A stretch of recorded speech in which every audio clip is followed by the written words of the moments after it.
25 मई को हेमकुंड साहिब के कपाट खुल जाएंगे। तो आज से हेली सेवा की बुकिंग शुरू हो रही है। टिकटों की ऑनलाइन बुकिंग आज से शुरू हो गई है। दोपहर 12 बजे वेबसाइट खुल जाएगी और हेमकुंड साहिब यात्रा के लिए हेली सेवा टिकटों की ऑनलाइन बुकिंग आज से शुरू कर दी जाएगी। तो बुकिंग के लिए IRCTC की वेबसाइट दोपहर 12 बजे खुलेगी और 25 मई से 22 जून तक की यात्रा के लिए टिकट बुकिंग होगी। तो हेमकुंड साहिब के कपाट 25 मई को खुलेंगे। इसी दिन से गोविंद घाट से घांगरिया के लिए पवन हंस एविएशन के माध्यम से हेलीकॉप्टर सेवा संचालित होगी। तो IRCTC ने वेबसाइट पर बुकिंग की सूचना जारी कर दी है। हेमकुंड साहिब के लिए गोविंद घाट से घांगरिया तक हेली सेवा संचालित होती है। इसमें प्रति यात्री आने जाने का किराया 10,080 रुपये है। तो यूकांडा के अपर मुख्य कार्यकारी अधिकारी ने बताया कि हेली बुकिंग के लिए यात्रा पंजीकरण होना अनिवार्य है। IRCTC की आधिकारिक वेबसाइट heliYatra.itctc.co.in पर हेमकुंड साहिब हेली सेवा के लिए टिकटों की बुकिंग की जाएगी।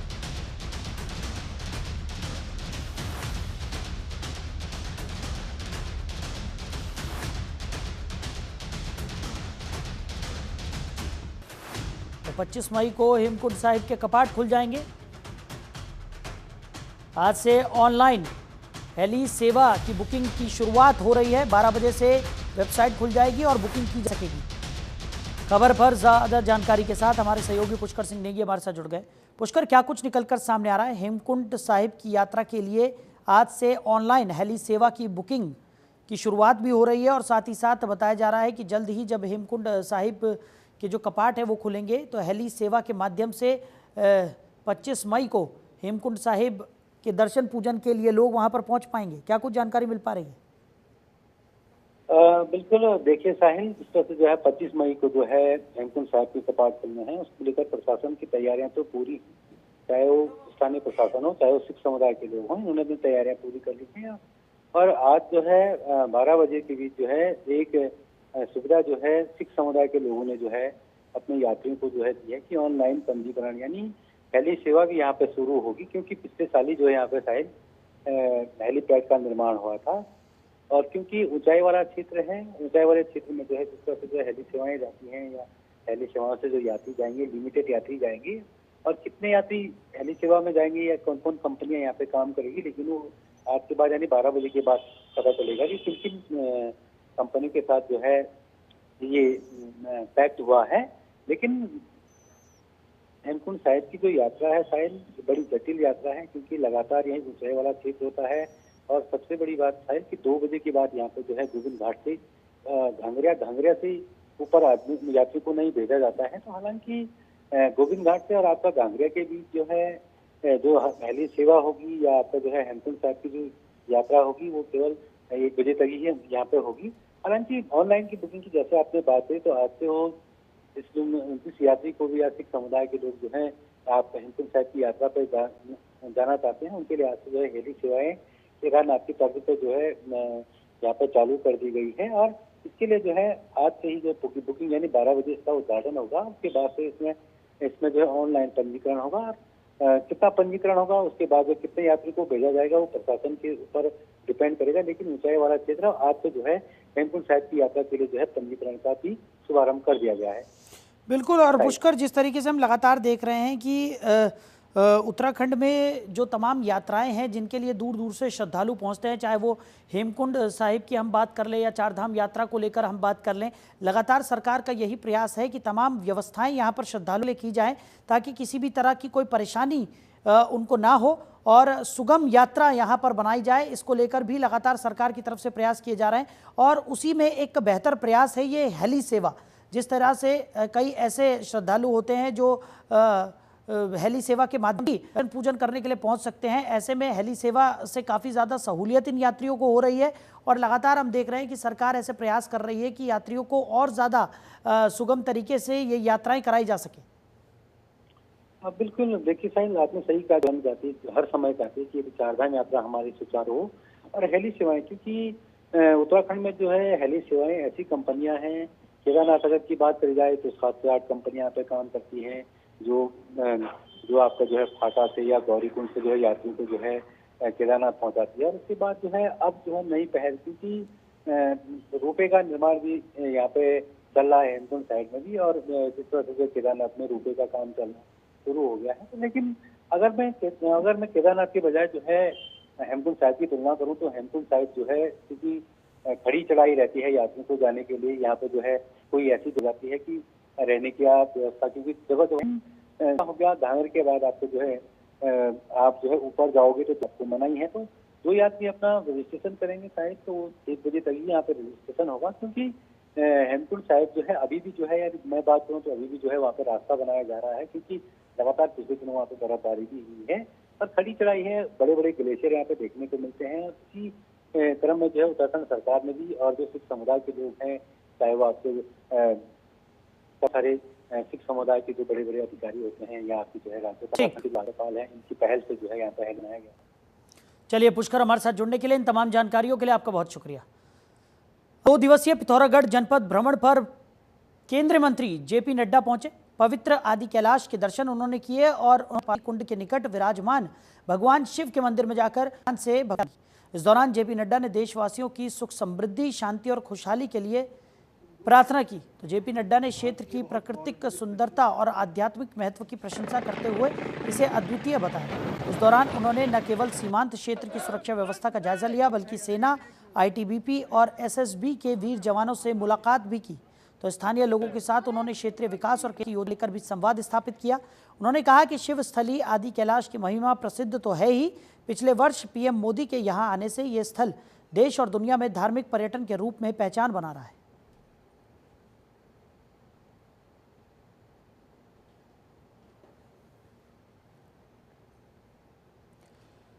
उधर 16वें वित्त आयोग के प्रतिनिधि मंडल ने उत्तराखंड का दौरा किया और सीएम धामी के साथ तमाम विकास के मुद्दों पर चर्चा की।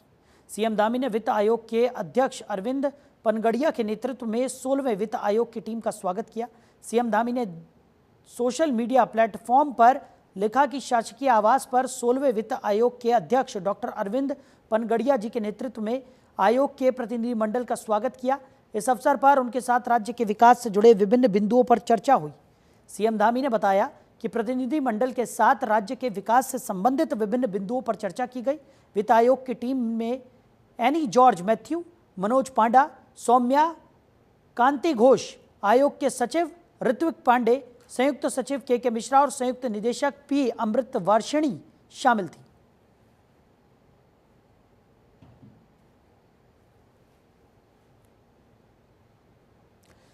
तो 16वें वित्त आयोग की टीम 3 दिवसीय दौरे पर उत्तराखंड पहुंच चुकी है, जहां वो तमाम लोगों से सुझाव भी लेंगे। वहीं आयोग राजनीतिक दलों से बातचीत करेगा और सुझाव भी लेगा।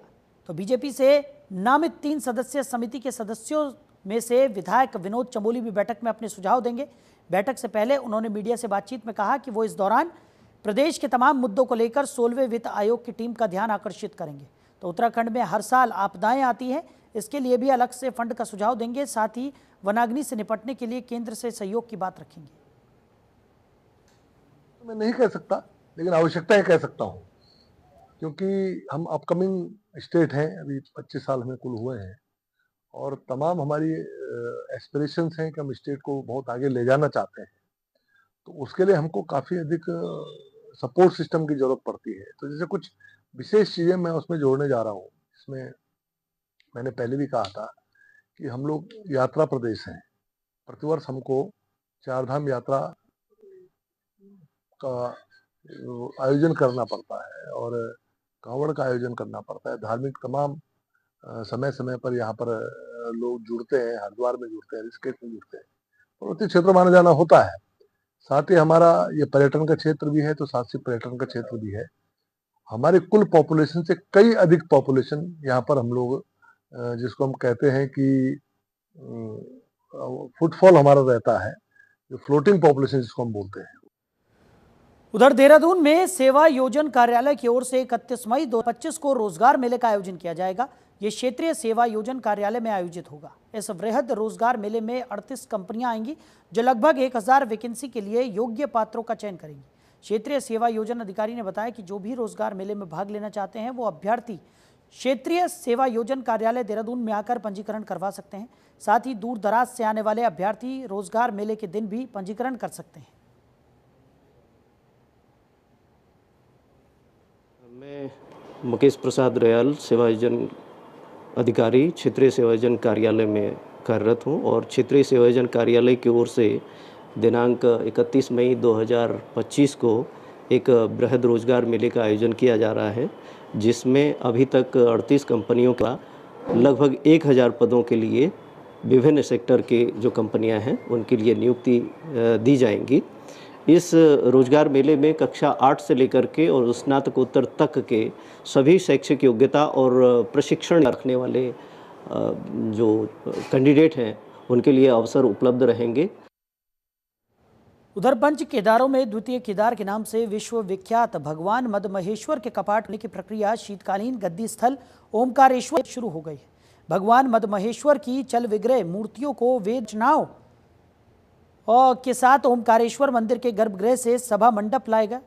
स्थानीय श्रद्धालुओं ने भगवान मदमहेश्वर को नए अनाज का भोग अर्पित कर विश्व शांति और समृद्धि की कामना की। इस पावन अवसर पर विभिन्न राज्यों के सैकड़ों श्रद्धालुओं ने भगवान ओमकारेश्वर और भगवान मदमहेश्वर की चल विग्रह उत्सव मूर्तियों के दर्शन कर पुण्य अर्जित किया। 21 मई को भगवान मदमहेश्वर की चल विग्रह उत्सव डोली गोंडार गांव से प्रस्थान कर बनातोली, खटारा, नानो, मैखंबा, कूनचट्टी यात्रा पड़ाव पर श्रद्धालुओं को आशीर्वाद देते हुए मदमहेश्वर धाम पहुंचेगी। डोली के धाम पहुंचने पर भगवान मदमहेश्वर के कपाट ग्रीष्मकाल के लिए खोल दिए जाएंगे।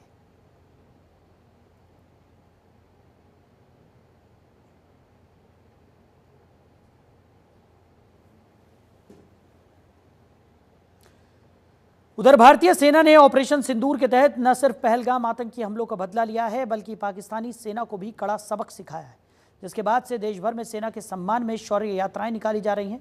उत्तराखंड में भी बीजेपी महिला मोर्चा अब सिंदूर यात्रा निकाल रही है, जिसको लेकर बीजेपी राज्य मंत्री ने कहा कि सिंदूर महिलाओं के सुहाग का प्रतीक होता है और जिस तरह से आतंकवाद के खिलाफ लड़ाई में हुए ऑपरेशन का नाम ऑपरेशन सिंदूर रखा गया, उससे देश का सर गर्व से ऊंचा हो गया है। इसलिए महिला मोर्चा के द्वारा सेना के सम्मान में यह यात्रा निकाली जा रही है।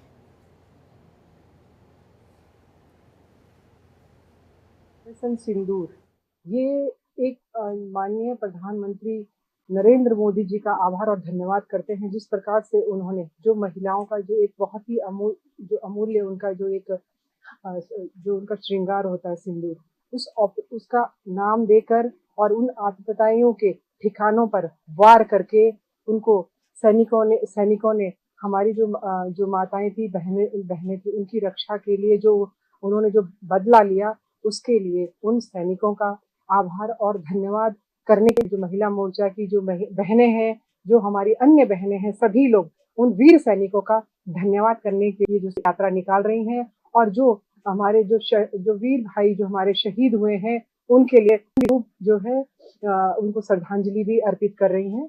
तो ये एक हमारे बहुत बड़े गौरव की बात है कि जो हमारा जो ऑपरेशन सिंदूर जो है वो सक्सेस हुआ, उसमें हमारे जो वीर सैनिकों का है उसमें कामयाबी मिली। उधर रुड़की इलाके के सबसे चर्चित इकबालपुर शुगर मिल पर किसानों का 162 करोड़ रुपए बकाया चल रहा है, जिसको लेकर सरकार से लेकर मिल मैनेजमेंट तक भुगतान दिलाने का कोई भी गंभीर नहीं है। तो किसानों का आरोप है कि शुगर मिल प्रबंधन को सरकार की शय मिली हुई है, जिसके चलते चीनी मिल अपनी मनमानी कर रहा है।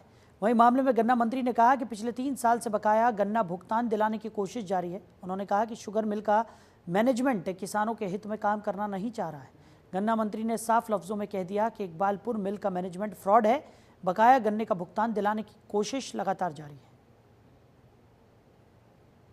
चीनी मिल की समस्याएं बड़ी हैं। लगातार पिछले 3 साल से हम लोग कोशिश कर रहे हैं कि उसको सुलझाया जा सके। उनके मैनेजमेंट से भी बहुत बार मीटिंग हुई है। मुझे कहीं ना कहीं एक ऐसी भी फीलिंग है कि इकबालपुर चीनी मिल का जो मैनेजमेंट है वो किसानों को हित में काम नहीं करना चाह रहा है। मैं बहुत स्टर्न वर्ड अगर यूज़ करूं तो मुझे लगता है फ्रॉड मैनेजमेंट है। और कोशिश हमारी पूरी यही रहेगी कि हम किसानों का जो बकाया है वो उनसे दिलवा पाएँ और किसानों का गन्ना जो है वो सही टाइम पे पिर जाए और उनको पेमेंट मिले, ये हमारी प्राथमिकता रहेगी। उधर नवोदय विद्यालय में नॉन टीचिंग स्टाफ की नियुक्ति परीक्षा में सामूहिक नकल का मामला सामने आया है। दून में 3 परीक्षा केंद्रों पर कुल 17 अभ्यर्थी ब्लूटूथ डिवाइस से नकल करते पकड़े गए। वहीं एक युवक दूसरे की जगह परीक्षा देता हुआ पकड़ा गया। इन मामलों में पुलिस ने शहर के 3 थानों में कुल 8 केस दर्ज किए हैं। वहीं नकल के आरोपी अभ्यर्थियों से सॉल्वर गैंग के बारे में पूछताछ की जा रही है। सॉल्वर गैंग देहरादून से बाहर का बताया जा रहा है, उसकी जानकारी भी जुटाई जा रही है।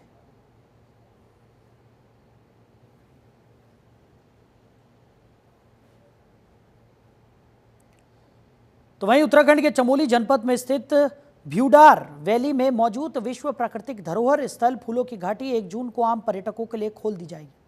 प्रत्येक सीजन में हजारों की संख्या में देशी विदेशी पर्यटकों की आमद होती है, जिससे पार्क प्रशासन को अच्छा राजस्व भी मिलता है।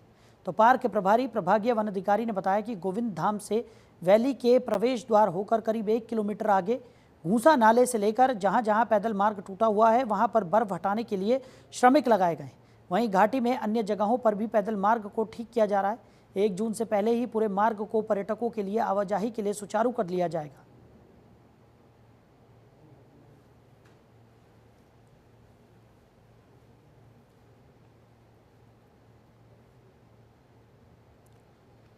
उधर पहाड़ों में सड़क हादसे कम होने का नाम नहीं ले रहे हैं। ताज़ा मामला पहाड़ों की रानी मसूरी से सामने आया है। मसूरी देहरादून मार्ग पर एक भीषण सड़क हादसा हुआ। यहां एक तेज रफ्तार कार ने स्कूटी और एक बाइक सवार को जोरदार टक्कर मार दी। इस हादसे में बाइक सवार 2 युवक गंभीर रूप से घायल हो गए। घायलों को निजी वाहन से अस्पताल भेजा गया। घटना के बाद कार में सवार 4 लोग घटनास्थल से फरार हो गए। बताया जा रहा है कि चारों लोग नशे की हालत में थे, जिन्हें अब पुलिस ने हिरासत में ले लिया है।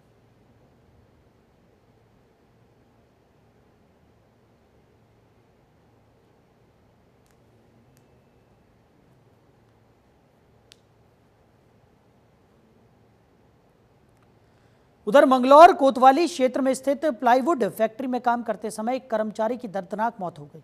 कर्मचारी की मौत के बाद परिजनों ने फैक्ट्री प्रबंधन पर गंभीर आरोप लगाए। हालांकि पुलिस ने कर्मचारी के शव को कब्जे में लेकर पोस्टमार्टम के लिए भिजवा दिया है। फिलहाल पुलिस पूरे मामले की जांच पड़ताल में जुट गई है।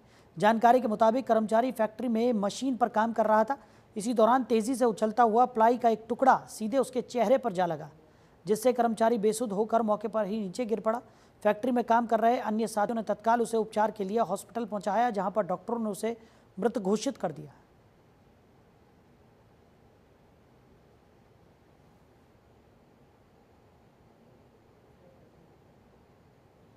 थाना क्षेत्र में एक फैक्ट्री में काम करते समय मजदूर की एक्सीडेंटल घायल होने की सूचना थी और ये पता लगा कि हॉस्पिटल ले जाते समय उसकी ब्रॉड डेड हॉस्पिटल में हुआ है। तो एसएचओ मंगलौर ने मुझे ये बात बताई है। तो बाकी क्या कारण थे, कैसे डेथ हुई, ये अभी पोस्टमार्टम पंचनामे के बाद क्लियर होगा। आगे तहरीर क्या आती है, क्योंकि अभी रिसेंटली का पिछले आधे घंटे पहले का ही घटनाक्रम है। तो जैसी चीज़ें पुष्टि होंगी हम आपको तब अपडेट कर पाएंगे।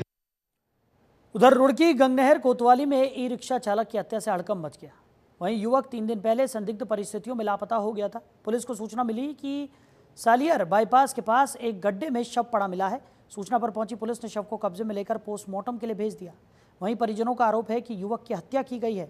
शव पॉलीथीन में लिपटा हुआ मिला है और गले में रस्सी का फंदा मिला, जिससे हत्या की पुष्टि हो रही है। वहीं एसपी देहात ने कहा कि मामले की जाँच शुरू कर दी गई है। हत्या के पीछे की वजह क्या है और इसमें कौन लोग शामिल हैं, इसका खुलासा जल्द ही कर दिया जाएगा।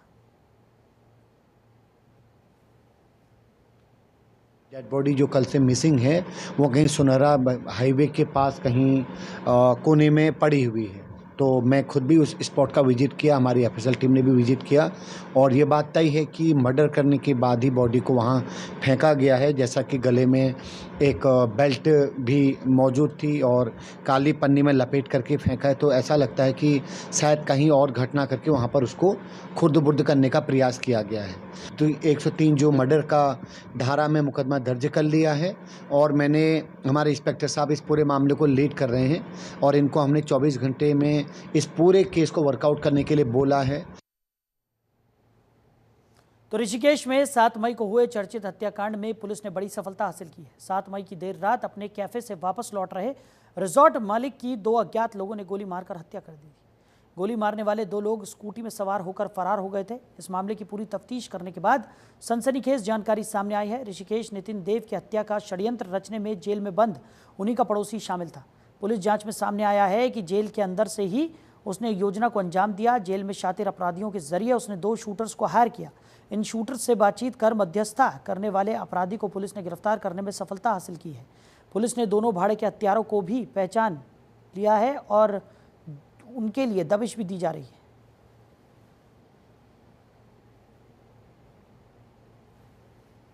तपोवन क्षेत्र में डेक्कन वैली सोसाइटी में एक नितिन देव नामक व्यक्ति की गोली मारकर 2 शूटरों के द्वारा हत्या कर दी गई थी।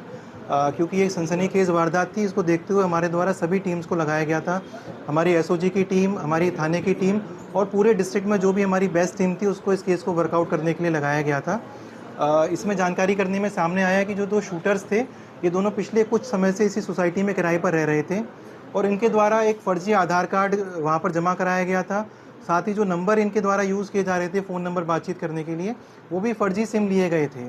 और जो भी प्रोफेशनल गैंग हमारे वेस्टर्न यूपी में, उत्तराखंड में, दिल्ली में सक्रिय हैं, इन सब की जानकारी की गई कि ये लोग कहाँ पर हैं, इनके कौन कौन गैंग मेंबर्स हैं, जो लोग जेल में निरुद्ध हैं उनसे कौन कौन लोग मिलने आ रहे हैं। तो इस प्रकार अलग अलग टीम बनाकर पूरा डिटेल में काम किया गया इसमें। देखिए, घटनाक्रम से समझ में आ गया था कि बहुत ही प्रोफेशनली इस काम को अंजाम दिया गया था। 20 दिन पूर्व ये शूटर्स यहाँ पर सोसाइटी में आ गए थे और पूरी तरह से थॉरोली इन्होंने रेकी की थी, कहीं भी अपनी आइडेंटिटी रिवील नहीं की थी और बहुत ही सोच समझकर इन्होंने इस घटना को अंजाम दिया था। तपोवन क्षेत्र। उधर श्यामपुर पुलिस ने चेकिंग के दौरान एक संदिग्ध युवक को तमंचा और कारतूस के साथ दबोच लिया। आरोपी बिना नंबर की स्प्लेंडर बाइक से घूम रहा था। पुलिस पूछताछ में खुलासा हुआ कि आरोपी ने दूसरे समुदाय की लड़की से शादी की थी और अब अपने साले को मारने की फिराक में था। एसएसपी के आदेश पर चल रहे चेकिंग अभियान में ये बड़ी सफलता मानी जा रही है। गिरफ्तार आरोपी पर पहले से रेप और अपहरण के 2 केस दर्ज है। 3/25 आर्म्स एक्ट में नया केस भी दर्ज कर लिया गया है। तो बताया जा रहा है कि आरोपी पर पहले से ही रेप और अपहरण के भी केसेस दर्ज थे और अब आर्म्स एक्ट के तहत एक और केस इस पर दायर किया गया है। पुलिस ने संदिग्ध युवक को गिरफ्तार कर लिया है। बिना नंबर प्लेट की स्प्लेंडर से ये युवक घूम रहा था। युवक को तमंचा और कारतूस के साथ दबोचा गया है। तो एक बड़ी सफलता पुलिस को हासिल हुई है।